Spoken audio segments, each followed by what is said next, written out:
అన్నయ్య, నా పేరు అశోక్, ప్రకాశం జిల్లా పొదిలి మండలం ఉప్పలపాడు గ్రామం. అన్న, నా ప్రశ్న ఏంటంటే, బీఓయూవై యూత్ అంటారు కానీ సంవత్సరానికి ఒక్కసారి మీటింగ్ జరిగిస్తే యూత్ అవుతారా? సంఘానికి అంటగట్టబడితే యూతా? ఈ ప్రశ్నకి జవాబు చెప్పన్నా. నాకు తెలిసిన చాలామంది మీటింగ్ జరిగిస్తారు కానీ తర్వాత వాళ్ళకి నచ్చినట్లు ఉంటారు. మీటింగ్స్ వచ్చాకే బీఓయూవై యూత్, ఆ తర్వాత యూత్ కారా? ఏనా చాలా ఇబ్బంది పడేటట్టు ఉన్నాడు పాపం యూత్ వల్ల.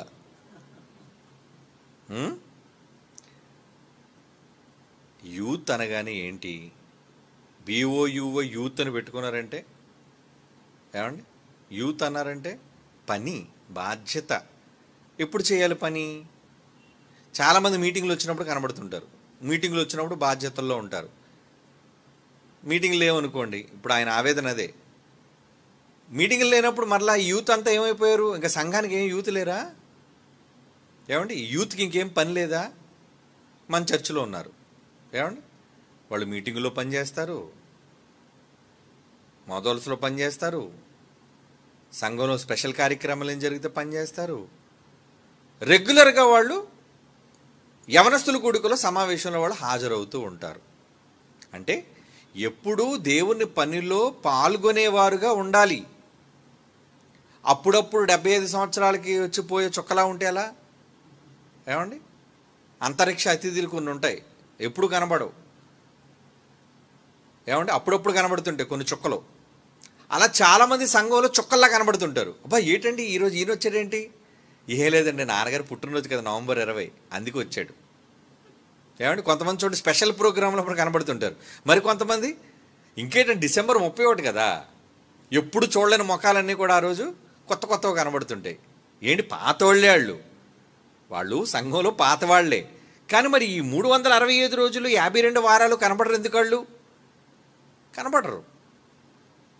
మరి మేము సంఘస్థులంటే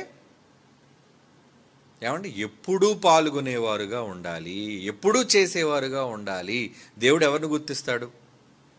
ఎల్లప్పుడూ ఆయన పనిలో ఉన్న వాళ్ళని గుర్తిస్తారండి. కొన్ని రోజులు చేసి కొన్ని రోజులు మానేసి, అందులో సంఘంతో ఉండటం అంటే అది చాలామందికి అర్థం కావట్లేదండి. ఏదో మేము పనిలో ఉన్నామా లేదండి, పని అప్పచెప్పడం మేము చేసాం కదండి, మా పని అయిపోయిందండి, పని అయిపోయిన తర్వాత మేము ఎందుకు రావాలండి, ఇంకెందుకు ఉండాలండి, మేము వినాల్సిన పని లేదండి. చాలామంది క్లాసులకు రారు. ఇక్కడే కాదండి, మీ దగ్గరే కాదు, బయట కోసం చెప్తున్నాను. లైవ్ వచ్చేటప్పుడు తరగతులు వినరు, ఆదివారం పూట ఆరాధనలో పాల్గొరు. ఏమండి, రెగ్యులర్గా చెప్పబడే శనివారం ఆదివారం వాక్యాలు ఉపదేశాలు వాళ్ళు వినరు. పని ఉంటే చెప్పండి, మేము వస్తామంటే. పని చేసేవాడు ఎలా ఉండాలి? జ్ఞానవంతుడే కూడా ఉండాలి. పనిలో జ్ఞానం కావాలి కదా. నేర్చుకోపోని, సరే మీకు చదువు లేకపోవచ్చు, లేదంటే బైబిల్ డిగ్రీ లేకపోవచ్చు, వింటున్నారు కదా చాలామంది, వినండి, విని నేర్చుకోండి. తప్పేముంది విని నేర్చుకోవటంలో? మీరు వినాలి, విని పని చెయ్యాలి, రెండు చెప్పాడు దేవుడు. మీరు వినువారు మాత్రమై ఉండి మిమ్మల్ని మీరు మోసపుచ్చుకొనకుండా విన్న వాక్య ప్రకారంగా దేవుని పనులను చేసేవారుగా ఉండాలి. వినాలి, చెయ్యాలి, రెండు ఉండాలి. చాలామంది రెండిట్లో ఏదో ఒకటే ఎంచుకుంటారు. కొంతమంది ఎప్పుడు వింటారు, ఏ పని చేయరు. మరి కొంతమంది ఎప్పుడు వినరు, పనికి మాత్రం కనబడతారు. ఏం ప్రయోజనం చెప్పండి? వినకుండా పనికొచ్చిన ప్రయోజనం లేదు, పనికొచ్చి దేవుని వాక్యాన్ని వినకుండా పోయినా ప్రయోజనం లేదు. అంటే ఏం కావాలి అందరిలో? వినండి, ఏమండి, పని చెయ్యండి. సంఘాల్లో వీళ్ళు ఎలా ఉన్నారంటే, సభ పెడితే యూతోడుగా కనబడుతున్నారు, పైన పేరు ఉండాలి బీఓయూవై యూత్ అని.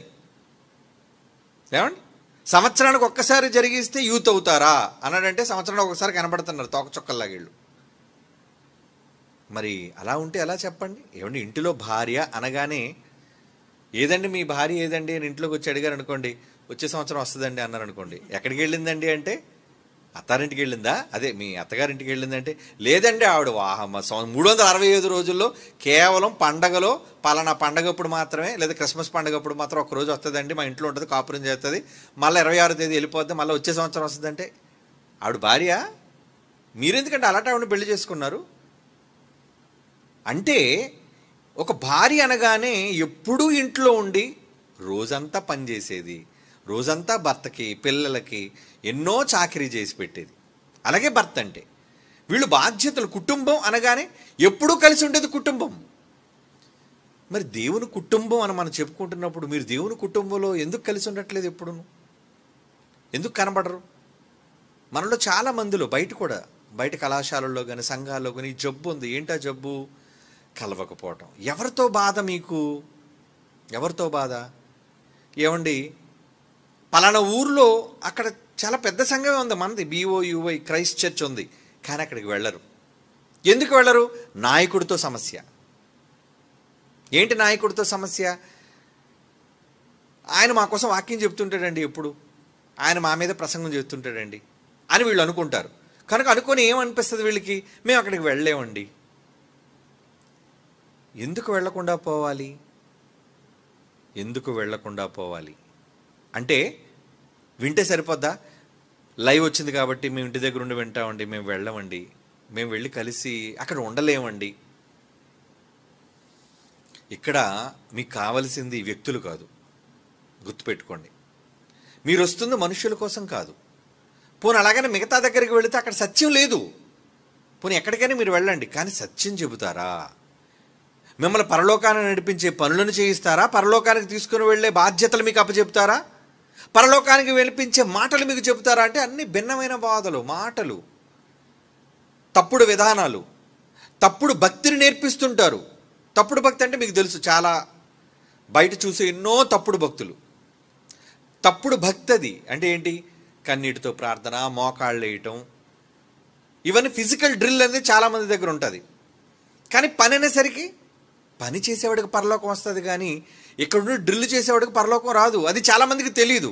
కనుక ఏది నిజమైన భక్తి, ఎలా ఉండాలి, ఏం చేస్తే పరలోకానికి మనం వెళ్తాం అనేది మీకు క్రైస్ట్ చర్చ్ నేర్పించింది. అవునా? బైబిల్ విశ్వవిద్యాలయంలో విద్య నేర్చుకున్న వాళ్ళు, మీకు సర్వసత్యాన్ని గ్రహించి నేర్చుకొని ప్రకటించేవాళ్ళు క్రైస్ట్ చర్చ్లో మీకు ఉన్నారు కనుక సత్యాన్ని విడిచిపెట్టి ఎలా వెళ్ళిపోతారు మీరు?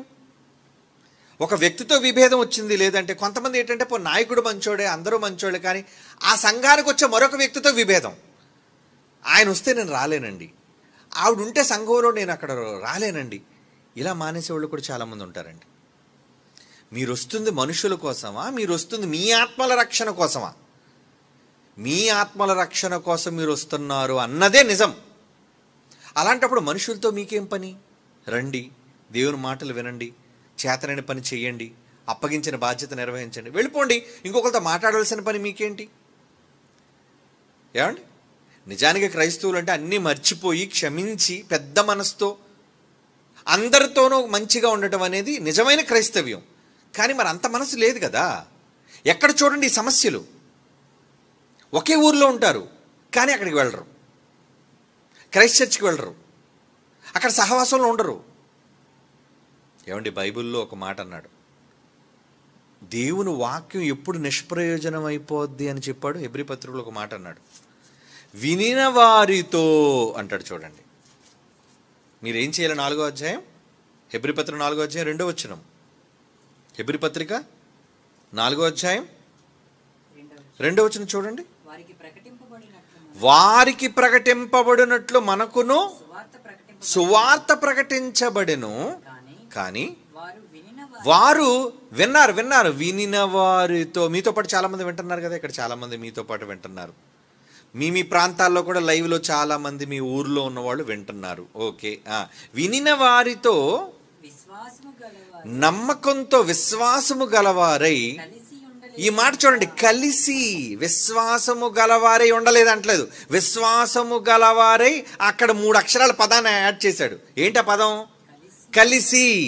కలిసి కలిసి ఉండలేదు గనుక మీరు విన్న వాక్యం నిష్ప్రయోజనమైపోయింది అంటున్నాడు. చూడండి, అంటే వాక్యం పనికి రాకుండా పోవాలి అంటే మీరు విన్న వారితో కలిసి ఉండకపోతే మీరు ఎన్ని మాటలు వినండి, అది నిష్ప్రయోజనం. ఇంటి దగ్గర ఉండి వింటున్నాం కదండి, వింటున్నారు, మరి అదే అంటున్నాడు ఇక్కడ.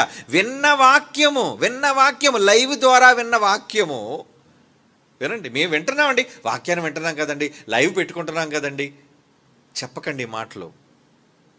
చాలామంది వ్యక్తుల మీద కోపాలతో దేవుని యొక్క సహవాసాన్ని మానేస్తున్నారు. అది తప్పు. మీకు మీరే హాని చేసుకుంటున్నారు. వ్యక్తి మీద కోపం అయితే మీరెందుకర్రా గాయం చేసుకుంటున్నారు? చాలామంది పిచ్చోళ్ళు ఉంటారండి, కొంతమంది అలా నిజంగా పిచ్చోళ్ళే. ఎవరి మీద కోపం వచ్చింది అనుకోండి, ముందు చేయి కోసుకుంటారు పరపరమని. వాళ్ళ మీద కోపంతో నీ చేయి కోసుకోండి, బుద్ధి ఉందా నీకు అసలు? ఏమండి, కొంతమంది ఏం చేస్తారు తెలుసా, ఇంట్లో ఆ భార్య మీద కోపం వచ్చింది అనుకో టీవీ బదులు కొట్టేస్తాడు. మరి టీవీ ఏం చేసిందిరా? నిన్ను టీవీ ఏం తిట్టిందా? నిన్నేమో వచ్చి కొట్టిందా చెంప మీద? లేదే. మరి టీవీని ఎందుకు బదులు కొట్టేశావు?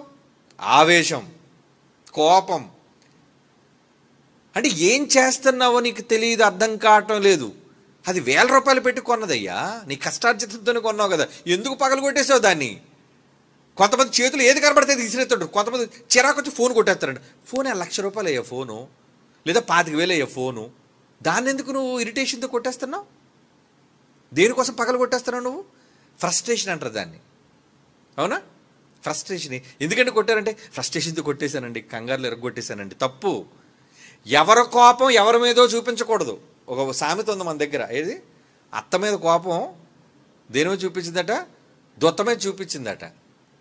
అంటే అత్తగారు ఏదో తిట్టింది, మరి అత్తనేం అనలేదు కదా, పక్కనున్న కుక్కనో దొక్కనో దేనో కొట్టేసింది మొత్తానికి.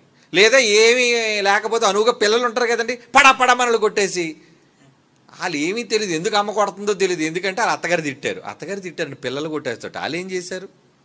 ఏమండి, భర్త తిట్టాడని గిన్నెలు ఎత్తేయటం, భార్య తిట్టిందని చేతులు కోసేసుకోవటం, కాళ్ళు కోసేసుకోవడం, ఇంట్లో వస్తువులు పగలు కొట్టేయడం, అది కాదు సమాధానం.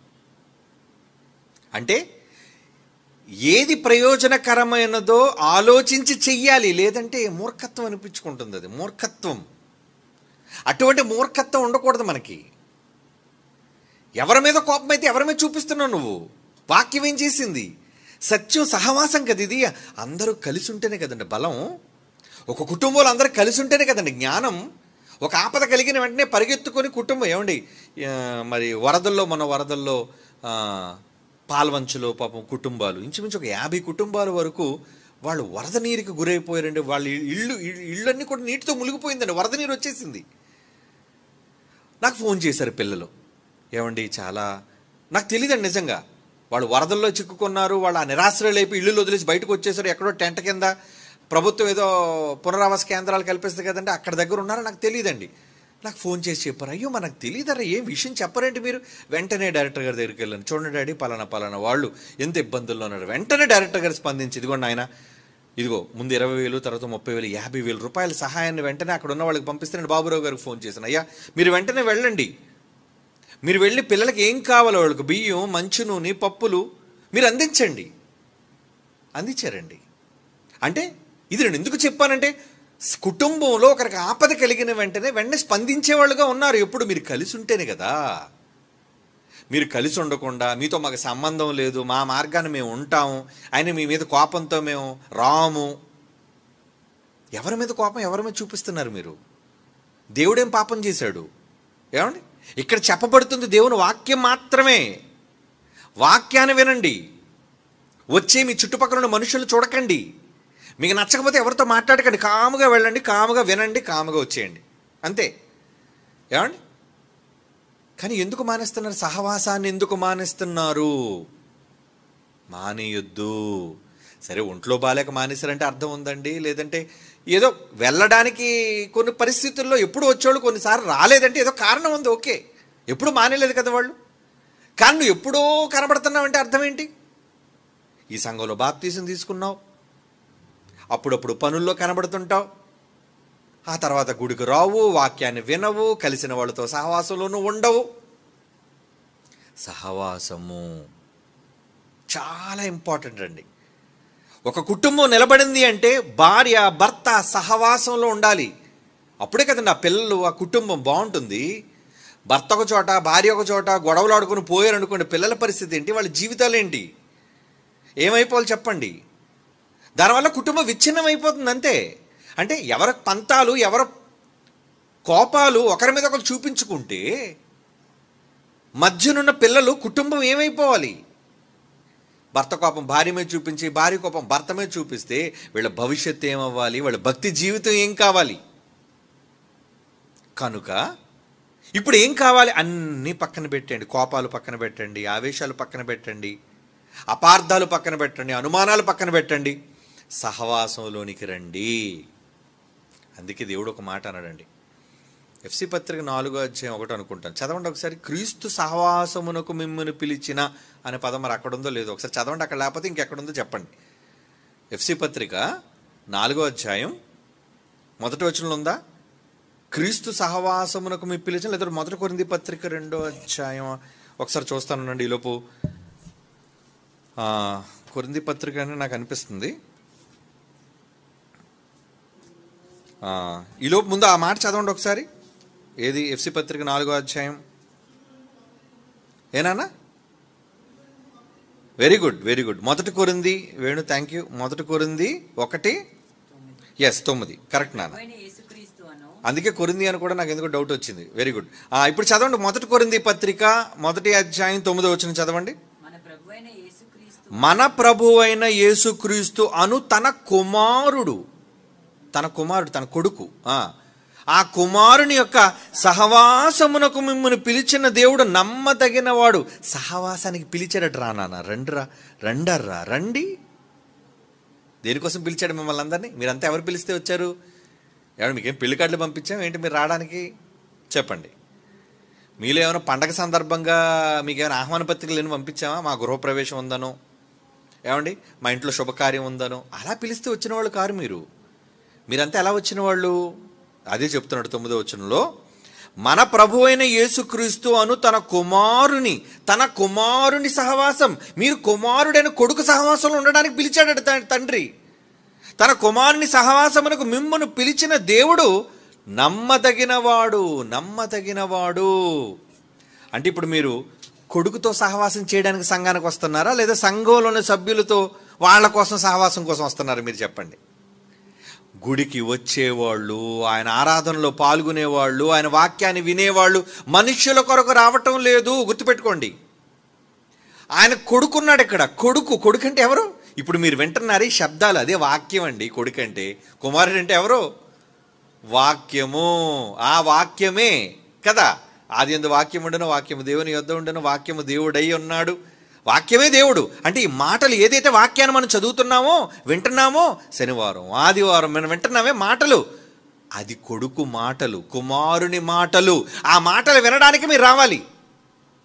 తన కుమారుని సహవాసము అంటే కలిసి వసించటం, కలిసి నవిసించటం, జీవించటం. అది ఆ పదానికి అర్థం, సహవాసము. కలిసి దేవుని పనిలో మీరు ఉండటం కోసం, కొడుకు మాటలు విని దాని ప్రకారంగా ఉండటం కోసం దేవుడు మిమ్మల్ని పిలిచాడు. మీ అందరినీ పిలిచాడా? ఎలా పిలిచాడు?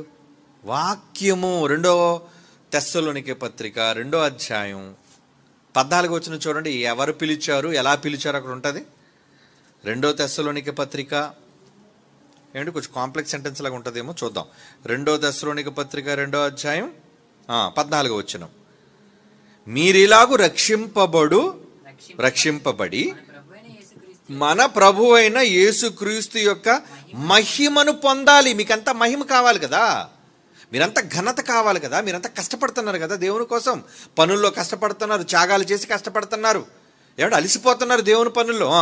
కనుక మీరు ఇలాగూ రక్షింపబడి మన ప్రభువైన యేసుక్రీస్తు యొక్క మహిమను పొందవలెనని ఆయన మా సువార్త వలన మిమ్మును పిలిచెను. సువార్త వలన మిమ్మును పిలిచాడు. ఎలా పిలిచాడు?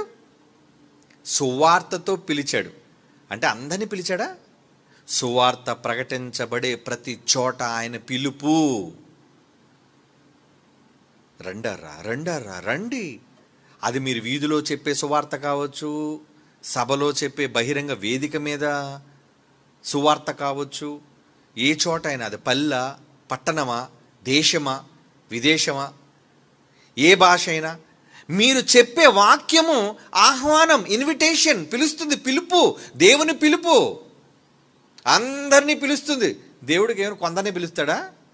ఏమండి ఈ మధ్యన పిలుపుల కోసం అబ్బబ్బబ్బబ్బా అల్లరి మొత్తం అంతా అల్లరే. ఏమనంటే పిలవడం కోసం అల్లరి. అయ్యో, ఒకరిని పిలిచి ఒకరిని పిలవకుండా పోవడానికి దేవుడు పక్షపాతి కాదయ్యా. అందరినీ పిలిచాడు. అందరికీ పిలుపు ఉంది, మర్చిపోకండి. అందరినీ రమ్మన్నాడు తండ్రి కదా. ఏమంటే మీరు వంట చేసినప్పుడు, ఇంట్లో అన్నీ వండినప్పుడు మీకు 5 పిల్లలు అయితే, ఒరే పెద్దోడా, ఒరే చిన్నోడా, మీరు మాత్రం రండిరా అని పిలుస్తారా? అందరిని పిలుస్తారా? అందరిని పిలుస్తారు కదండి. ఒకళ్ళు ముందోడును మొదటోడు 5ఓడు వచ్చినా, ఒరే మిగతా ముగ్గురు ఏర్రా అని అడుగుతారు అడగరా? తల్లి అడుగుతుంది అడగతా, నాన్న అడుగుతాడు అడుగుతాడు నాన్న, ఏర్రా తమ్ముళ్ళు లేర్రా, అన్నీ లేర్రా, రాలేదేరా, అక్కలేర్రా, చెల్లి లేరు, పిల్లండి. నిష్పక్షపాతమైన మనస్సుతో తండ్రి అందరినీ పిలిచేవాడు, అందరికీ ఆహ్వానం ఇస్తాడు, ఇన్విటేషన్ అందరికీ. మరి ఈరోజు ఇన్విటేషన్ కొందరికీ అన్నట్టుగా. చాలామంది అంటారు నాకే పిలుపు వచ్చిందండి, నాకే పిలుపు వచ్చిందండి, నన్నే పిలిచాడు అంటాడు. తప్పు. నిన్నే పిలవలేదు, అందరినీ పిలిచాడు. నీ ఒక్కడినే పిలవలేదు. ఏమండి? నీ ఒక్కడినే పిలవలేదు, అందరినీ పిలిచాడు. నువ్వు వచ్చావు. పౌలుని పిలిచాడు, పేతుని పిలిచాడు. ఏమండి? వాళ్ళు వచ్చారు. ఇంకా చాలామందిని పిలిచాడు, వాళ్ళు రాలేదు. రాకపోతే వాళ్ళ తప్పది. ఏదో పౌలు వచ్చాడు కాబట్టి పౌలు ఒక్కడనే పిలిచాడనో, పేతురు వచ్చాడు కాబట్టి పేతురు ఒక్కడనే పిలిచాడనో మీరు అనుకుంటే ఎలా? ఇప్పుడు మీరు రండి నాతో పాటు మనుషుల పట్టు జాలర్లుగా చేస్తాను అని ఏదో ఆ జెబెదయి కుమారులతో చెప్పాడు, పేతురు యోహానులతో చెప్పాడు, జక్కయ్యతో చెప్పాడు. మరి మిగతా అపోస్తలులు ఎక్కడ పిలిచినట్టు బైబిల్లో ఉందా? చెప్పండి. తోమాను పిలిచినట్టు ఎక్కడైనా ఉందా? తోమా నన్ను వెంబడించు అని అన్నాడా? బైబిల్లో ఉందా? లేదే. తోమా సందర్భం ఎక్కడ లేదే.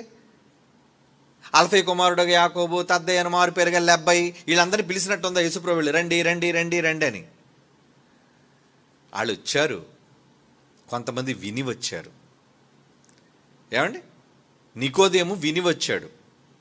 చాలామంది వాక్యం వినే వచ్చారు. ఆయన ఏంటి, ఆయన మంచి మాటలు చెప్తారట, ఒకసారి వెళ్ళి విందామండి. చాలామంది వచ్చారు. మొదటి శతాబ్దంలో సంఘంలో పేతురు ప్రసంగం ద్వారా 3000 మంది మారిన వాళ్ళంతా వినే వచ్చారు. వాళ్ళు ఎవరిని పేరు పెట్టి బొట్టు పెట్టి పిలవలేదు. రారా రారా రాని నాయన, రండి నాయన అని. ఆయన వాక్యమే అందరికీ వెళ్ళిన పిలుపు. కాబట్టి ఆయన నిష్పక్షపాతంగా అందరినీ పిలుస్తున్నప్పుడు, ఆయన పిలుపు వల్లే మనం వచ్చినప్పుడు, మీరు ఇప్పుడు ఆయన పిలుపుకు లోబడి సహవాసానికి రావాలా వద్దా? చెప్పండి. అదే రూపకాలంకారంగా యేసుప్రభు చెప్పాడు, రే విందు సిద్ధం చేస్తాను నాయన, ఇన్విటేషన్లు పంపించాను చాలామందికి, వాళ్ళు ఎవరు రాలేదు, వెళ్ళు నాయన అంటే వెళ్ళేసరికి అందరూ కారణాలు చెప్పారు. ఒరే నాయన ఇన్విటేషన్ అందరికీ ఉందరా, వెళ్ళండి, ఆ రోడ్డు మీద కనబడే వాళ్ళు అందరినీ తీసుకొచ్చేయండి, గుడ్డి వాళ్ళని, కుంటి వాళ్ళని, అందరినీ, పేదల్ని. అప్పుడు సేవకులు వెళ్ళి అందరినీ పిలుచుకొచ్చేశారు. ఓ భోజనశాల నిండిపోయింది, ఓ పండగ వాతావరణం. అంటే దేవుడు అందరినీ పిలవాలి అనే మనసుతో ఉన్నాడు. మరి ఇప్పుడు మీరంతా పిలిస్తేనే వచ్చారా? ఆయన పిలిస్తేనే వచ్చారు. మరి ఆయన పిలుపు కోసం మీరు వచ్చినప్పుడు ఆయన పిలుపు మీకు ముఖ్యమా, పక్కవాడు పిలుస్తున్న పిలుపు మీకు ముఖ్యమా? పక్కవాడు ఏదో అంటాడు మిమ్మల్ని, ఏమని అంటాడు? మీకేమైనా బుద్ధి ఉందా ఈ సంఘానికి రావడానికి? అసలు మీకు ఏమైనా జ్ఞానం ఉందా ఈ సంఘానికి వెళ్ళడానికి? ఏదో అంటాడు వాడు, మతి లేనుడు. ఆడదే కావచ్చు, మగోడే కావచ్చు, పనికిరాని మాటలేవో మాట్లాడతాడు. దేవుని సహవాసాన్ని వదిలేసుకుంటారా? చెప్పండి. దేవునితో సహవాసాన్ని వదిలేసుకుంటారా? ఒక భార్య నిజంగా భర్తను ప్రేమించి తనే జీవితం సర్వస్వం అనుకొని ఉంటే, పక్కలో ఎవడ పిలిచి ఎలాగెలాగన్నా, ఎవడరా పిలుస్తున్నాను చెప్పు తీయమంటావా అని అనాలి. అవునా కాదా? నిజంగా నమ్మకమైన భార్య అయితే ఏమంటది? ఎవడరా నువ్వు కనుకొడుతున్నావు, ఎవడు పిలుస్తున్నావు, ఎవడరా నువ్వు అనాలి. ఎవడన్నా పిలవగానే నవ్వుతుంది అనుకోండి, ఏమనుకోవాలి? ఆహా, ఏమండి పిలిచిన వెంటనే వెళ్ళిపోతావా? నమ్మకమైన భర్తకు నువ్వు ఉన్నావు, లోబడి. ఎవరు పిలిచినా వెళ్ళావు, ఎవరు పిలిచినా వెళ్ళావు. ఎవరో ఏదో అన్నారనుకోండి, నీకు బుద్ధి ఉందా, ఆయనతో కాపురం చేస్తున్నావు, ఇలాంటాడు అలాంటాడు అంటే నువ్వు ఊరుకోమ్మా, ఆయన విడిచిపెట్టి వచ్చేయమంటావేంటి? ఆయన కింద పిల్లలకి అన్నాను నేను, వచ్చేసి ఏం చేయమంటావు? నన్ను నువ్వు ఎంతకాలం చూసుకుంటావు? నువ్వు ఎల్లకాలం నాతో ఉంటావు, చచ్చిపోతావు ఏదో ఒక రోజు. కానీ సమాజంలో భర్తను విడిచిపెట్టిన భార్య అని నేను మాటలు పడాలి. ఏమండి? లేదంటే భార్య వదిలి వెళ్ళిపోయిన భర్తను నేను మాటలు పడాలి. వచ్చేయి. ఇలా అనుకున్న వాళ్ళు జ్ఞానవంతులు. అది వ్యక్తుల దగ్గర, కుటుంబాల దగ్గర మీరు చూపిస్తున్నప్పుడు సంఘం దగ్గర ఎందుకు మీరు చూపించలేకపోతున్నారు? సంఘం అనే దేవుని సహవాసం దగ్గర మీరు ఎందుకు ఉంటున్నారు? ఎవరో వ్యక్తి మీద కోపం అయితే గుడెందుకు మానేస్తున్నారు? ఎవరో ఒక వ్యక్తి మీద ఇబ్బంది మీకు కలిగితే, ఒక స్త్రీ కావచ్చు, పురుషుడు కావచ్చు, ఎవరి వల్ల మీకు ఇబ్బంది కలిగి దేవుడు ఏం చేశాడు? ఎవరి మీద కోపం, ఎవరి మీద మీరు చూపిస్తున్నారు? దేవుడి దగ్గర రావడం మానేస్తే విన్న వాక్యం నిష్ప్రయోజనం అన్నాడు. మరి వాక్యం నిష్ప్రయోజనం అయితే దానివల్ల ప్రయోజనం ఏంటి? దానివల్ల కలిగిన పరిస్థితి ఏంటి? ఏమండి? వాక్యం నిష్ప్రయోజనం అయిందో, ఏమండి, వాక్యం పనికి రాకుండా పోయింది అనుకోండి, వాక్యం ప్రయోజనకరంగా ఎవరికైతే మారలేదో నెక్స్ట్ వాళ్ళు పోయేది వాక్యం ఉండే లోకం కాదు, వాక్యం దొరకని లోకం, అదే పాతాళం. అవునా? ఎందుకంటే బైబిల్లో ఒక మాట ఉంది, మీ ఆత్మలను రక్షించుటకు శక్తి కలిగిన వాక్యము అన్నాడు. యాకోబు పత్రిక 1వ అధ్యాయం 21. మీకు తెలిసిన మాట ఇది కూడా. యాకోబు 1:21. సమస్త కల్మషం లోపల ఎన్నో ఉన్నాయి గుండెలో. సమస్త కల్మషం, వెర్రవీగిచున్న దుష్టత్వం, లోపల ఏమైనా బాధ ఉందా, ఎవరి మీద కోపం ఉందా, మాని అంటున్నాడు చూడు. మానే ముందు నీ సోదరుడితోనో సోదరీమణితోనో లేదా ఇంకెవరితోనో సంఘంతో, వాళ్ళతో నీకు సంబంధం లేదు. దుష్టత్వమును మాని లోపల నాటబడి మీ ఆత్మలను రక్షించగలిగే ఒకే ఒక్క సాధనం అది బైబిల్. ఆ శక్తి కలిగిన వాక్యమును మంచి మనస్సుతో అంగీకరించు. మరి అంగీకరించాలంటే నువ్వు వాక్యం దగ్గరికి వెళ్ళాలా వద్దా, వినాలా వద్దా? ఏమండి, మీరు రావడం బట్టే కదా ఈ మాటలు మీరు వింటున్నారు. రాకపోతే మీకేమర్థం అవుద్ది? విందుకి వెళ్తేనే కదా మంచి భోజనం.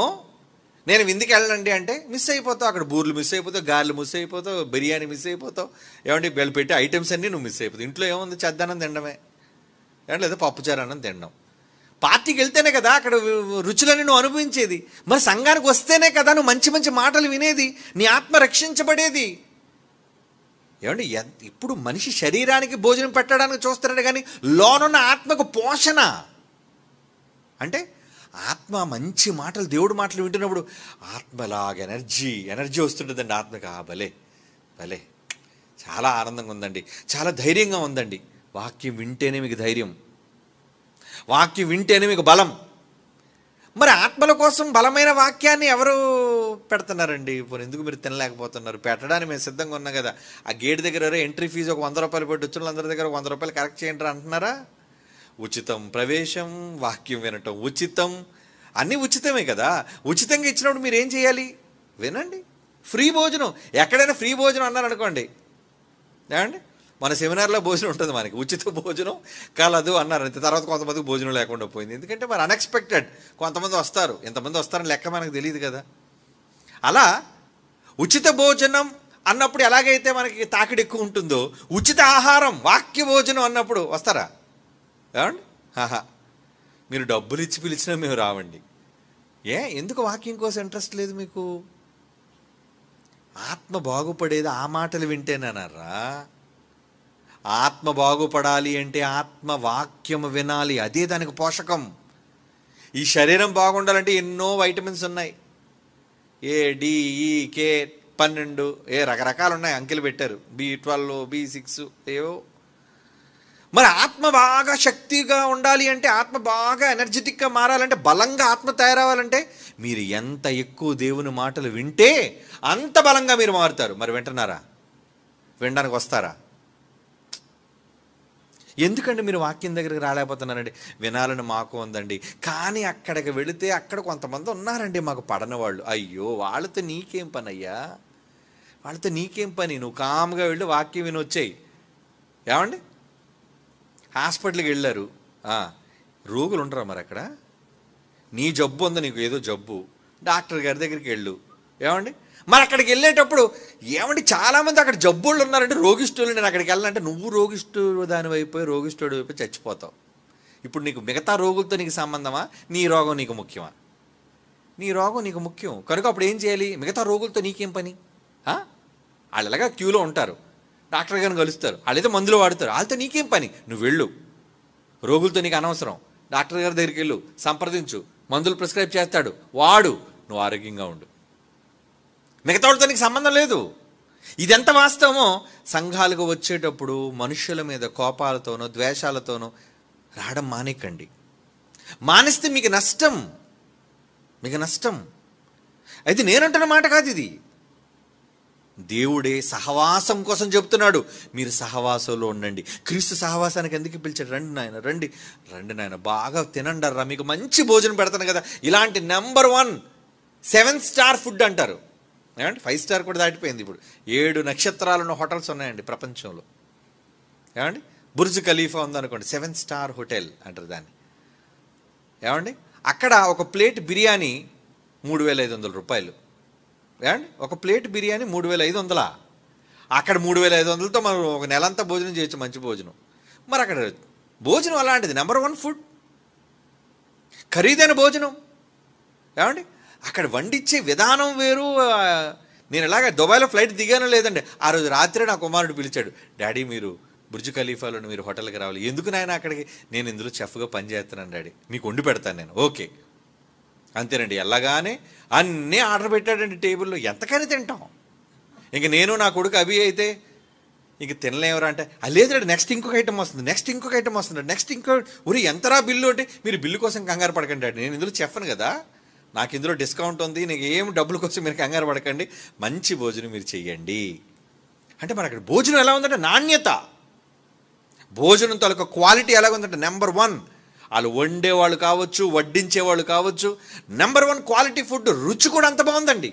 ఎప్పుడు వండేవాళ్ళు కూడా అక్కడ మనం వండే కాయగూరలు ఏం అంగారగ్రహం నుంచి ఏం తీసుకురారు ఏమీని. భూమి మీద పండే వంటకాలతోనే, కాయగూరలు ఆకుకూరలతోనే వండుతారు అక్కడ కూడా. కానీ ఎందుకు అంత మధురంగా ఉంది? అక్కడ వండే విధానం. కనుక 7 స్టార్ ఫుడ్ అంటే బైబిల్ ఓపెన్ యూనివర్సిటీ ఇంటర్నేషనల్లో, క్రైస్ట్ చర్చ్లో మీకు 7 స్టార్ ఫుడ్ కంటే గొప్ప క్వాలిటీ ఫుడ్ ఇక్కడే దొరుకుతుంది మీకు. ప్రపంచంలో ఏ హోటల్లోనే మీకు అంత మంచి భోజనం దొరకదు.